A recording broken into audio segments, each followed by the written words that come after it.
Tabletop Spotlight, brought to you by Dragon's Lair Comics and Fantasy.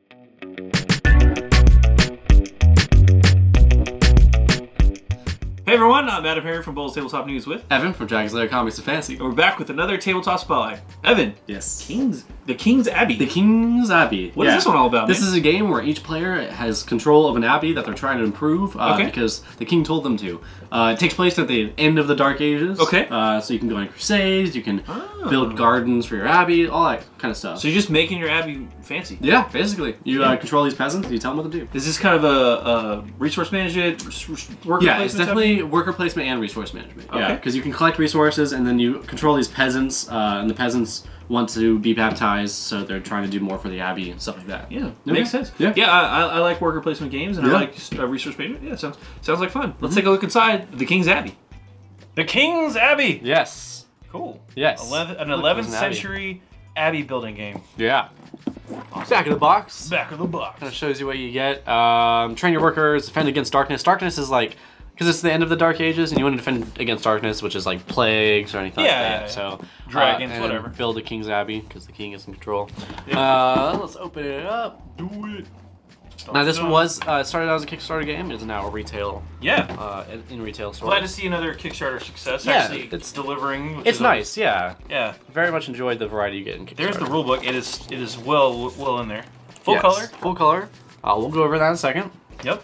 You also get building cards. So okay, are these like quick reference? Yeah, quick play rules. Okay, so yeah, these are building cards. They'll just describe what every building does. Okay. Because you have these buildings that you can put on your abbey and upgrade them. So it's just something that every character can see, or every player can see. Yeah, and you've got more in the back too. Yeah, there's plenty of buildings. This is the quick play rules. It's just going to be quick reference solo rules. Yeah, you want to play by yourself. So quick play rules, they're just something on the table just like that, where you can read. But there is a solo version of this, a solitaire version of this. It's a solo. It's like a challenge. Solo missions in search for the Holy Grail. Okay. Yeah. So you can play a few games on the regular rules, and then if you want to have a different challenge, you can play this in search of a Holy Grail. It's kind of like a mission, I guess you could say. Okay. So that's really cool too. That's kind of neat. These are also there's a QR code if you guys want to scan that and go check out the video of how to play. It's also on the back of the box. We'll look at that later. But every character or every player gets these abbeys. We'll just take a look at one. They're all the same. Okay. And is it front and back or just the one? Yeah. No, it is. So it looks like it's just the same one, but it's like different, probably for different number of players or something like that. Yeah, I guess so. Yeah. But these are going to be resources you can get throughout the game: gold, wood, stone, wheat, and sand. Okay. Every player starts off with one of each except for sand, and then every player starts off automatically with a random building added onto their abbey. Oh, that's nice. So you can start off with a garden, which gives you bonuses to feeding your people and stuff like that. Some kind of bonus. Yeah, you're also going to start with one peasant who's at the back over here, and they're going to work. They're trying to work their way up to get baptized. Oh. While at the same time, you start off, you are a monk. Every player is a monk. You also can get promoted, I guess you can say, to a cardinal, a bishop, priest, deacon, I can't read. Postulant. So you also, as a player, want to upgrade yourself, which will give you bonuses up here.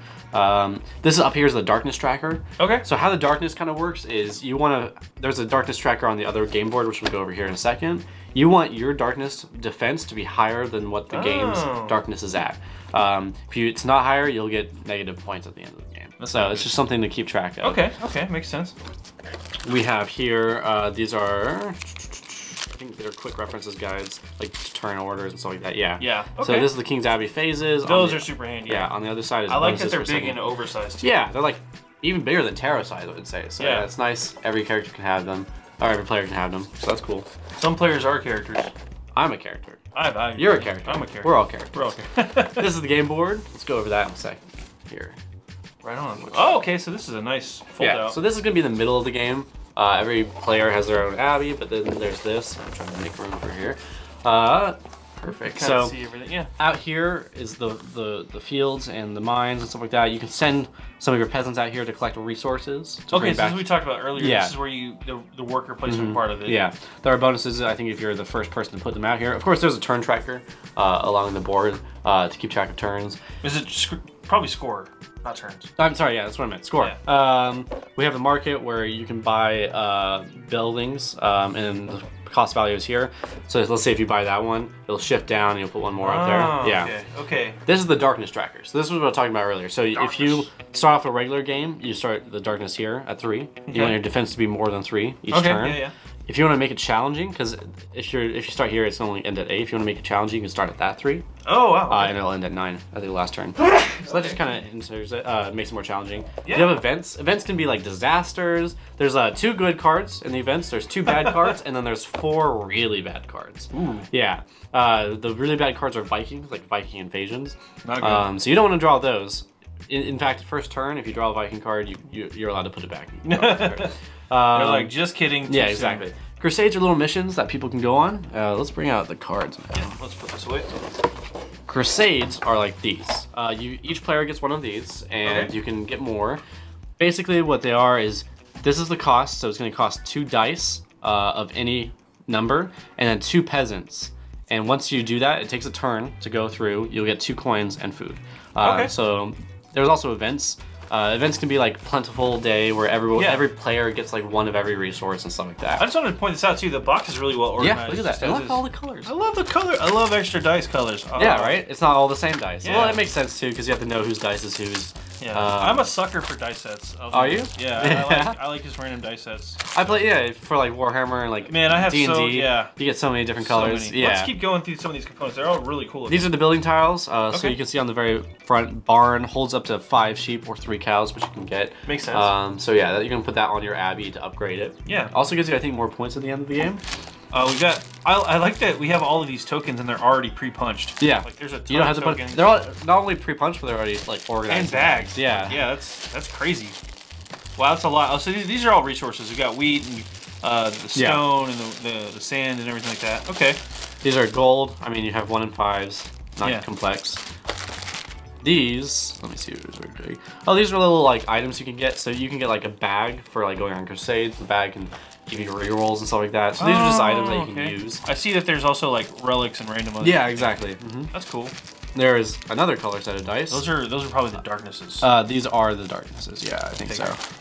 We have little peg people, big meeple, and small little squares. Yeah. These are going to be the character peasants and stuff like that. Oh, wow. So they'll keep track on the board. There's 1 for each color that you see in the dice. Yeah. And we have extra baggies. More baggies. Wow, that's useful. That's like a lot of extra baggies. Those are just 4 tokens that you can put on the board and just keep track of stuff. Cool. And let's take a look at the bottom. Obviously, nothing there. Nothing there. But again, we do appreciate the vacuum form. Yes. Organization. Organization. Yes. That's impressive, man. You want to crack open the rule book? Yeah, let's do it. Let's pause real quick and take a look at the rules. The King's Abbey. Rules of the game. So this is one of those games where you have a lot of options and stuff you can do. There's nothing on the back. How many pages are we looking at here? It's a bit of a longer game. So 20-ish? It's 20-ish pages. Yeah, 20-ish pages. They're a bit like large pages, but there's a lot of pictures and stuff like that, so it's not too bad. Let's start at the beginning though. Indeed. So what is the point of the nice little story? It's a story. So they'll just talk about how it's the end of the Dark Ages. Your king wants to improve the Abbey and get out of the Dark Ages. The point of the game is to, I think it's to build your Abbey. Components, setting up the game. We can skip all that. Phases. Yep, phases of play. So the point of the game is probably going to be back then. How to plan. Appendix. We'll get there. So this will go over building and tower. Winning the game. There it was. Where is it? It's okay. at the bottom. A player will win the game if they have the most prestige at the end of 7 rounds. Okay, that makes sense. So you can get prestige by like building things on your Abbey, and then also by upgrading not only your peasants but yourself. Okay. So there's a lot of ways, like I said earlier, there's a lot of ways to win. There's a lot of choices you can make. Yeah. So that's really cool. We talked about Vikings earlier. This is Vikings. They can do some pretty nasty stuff. And you have to set dice on them, otherwise you'll get hurt pretty bad. So it's going to take up some of your dice. How it works too is every player is going to roll their dice, and they have those dice to assign. It's really cool too because high dice and low dice are important. So if you can roll 1s, it's not necessarily bad. Okay, that's not bad. Because you might need them for specific things. So yeah, you'll have to resource management those dice.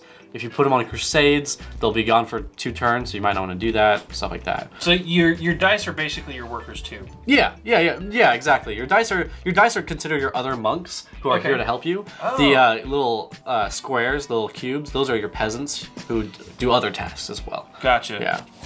Moving on, let's go over phases of play. Abbey and Crusade, dice placement, dice placement. Over time, you'll get more peasants, and they again want to be baptized, so they're helping you out. Yeah, I guess they get converted from when they get baptized to monks. Yes. The peasants just want to be baptized in general. You get prestige if you get more baptized. Gotcha. Yeah. And then as you level up, you get bonuses and things like that. Yeah, exactly. So that's another reason to level up. Ways to gain defense against you want defense against the darkness. It's very ominous, isn't that? It sounds pretty dark. Yeah. Just showing over your Abbey. The examples show players Abbeys with 9 total defense. We go over Crusades. Crusades are again those missions that each player can do. They'll give you bonuses if you do them, but they will take away dice for each turn. Now it's interesting too. I noticed that you can actually help other players complete Crusades. Yes. So, for instance, let's go back.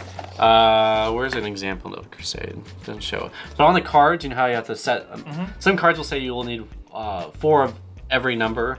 Four of a kind. So let's say you have 4 6s. Let's say you have 3 6s and you want to complete that. You can ask another player to lend them a 6 out of their dice to help them crusade. And what you can do in return is like, okay, I'll get 6 points and some other resources. If you help me with this, you can have all the resources if I keep the points or something like that. Okay, yeah. So there is like, you can do that. A little bit of trading. Game. Yeah, exactly. There's a little bit of cooperation, and obviously when the Vikings come, you're all gonna have to help out. So oh yeah, exactly. Otherwise it's bad news. Everyone gets hurt. So unless you're like that far ahead and you just want everyone to get hurt anyway.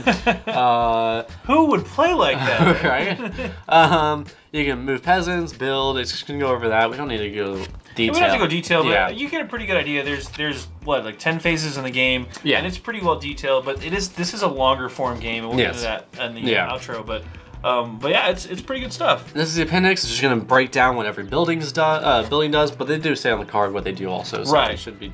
But this will clarify things. Also, just there's a 7 patron cards. Also relics and what they do. So yeah. Well, yeah, this actually looks like a really cool. It's a little bit more detailed, a little bit more in depth. Yeah. But it's a really cool looking worker placement game. So that's the King's Abbey. Let's hop out for a really quick recap. Well, that was the King's Abbey. I gotta say, I'm kind of impressed. Yeah, it's cool. Yeah, it's got some cool stuff. I actually. Silly enough, I do like the different dice sets. Yeah. Maybe that's just me, but I like having different colors. Yeah. Different colors, I mean, every character has their own color, and the dice and the tokens and everything like that, so. I also, the worker placement, I love worker placement, resource management style games, so that just calls to me. So. And not only that, but you're also like, you're helping your building, you can see like being improved as you go. It's pretty cool. Yeah. Yeah, it's cool stuff, and it's got the video tutorials, so don't forget about that. And let's just go ahead and jump into some numbers on this one. Yeah, it is 1 to 5 players, which I thought was a little weird because you can play this solo. Yeah, I mean, it's kind of a challenge. Yeah, of course. They'll have a rule sets for that. Yeah. So 1 to 5 players. What was the runtime on this one? It's usually 90 minutes to 3 hours. So it's a bit of a longer game, and it depends really on how many people are playing. That's gonna be a big factor in your so if you're doing the full amount of people, like 5 people, it's gonna be around 3 hours. Yeah. But it is one of those longer games that it's designed to be a long form game. So I appreciate those games too. I like the quick stuff, but every now and then I want to get like a full Saturday. For sure. Yeah. So that's cool stuff. And then the age on this is going to be 14 and up. Again, just based on the strategy. Yeah. There's no violence or the art style obviously is not the problem. It's just really the strategy level. Yeah, for sure. But yeah, pretty cool stuff. And then finally, what's the price point on this one? $59.99. Yeah, it's not too bad. It's about what for the time it takes to play the game. Makes sense to me. Yeah. And again, that is the King's Abbey from Breaking Games. Is brand new in stores. It started out as a Kickstarter. Now it's in retail stores. So go check that out. I'm AdamHarry from Bowls. I'm Evan from Dragon's Lair Comics and Fantasy. And this has been another Tabletop Spotlight. Thanks again for watching. Tabletop Spotlight brought to you by Dragon's Lair Comics and Fantasy. Thanks for watching.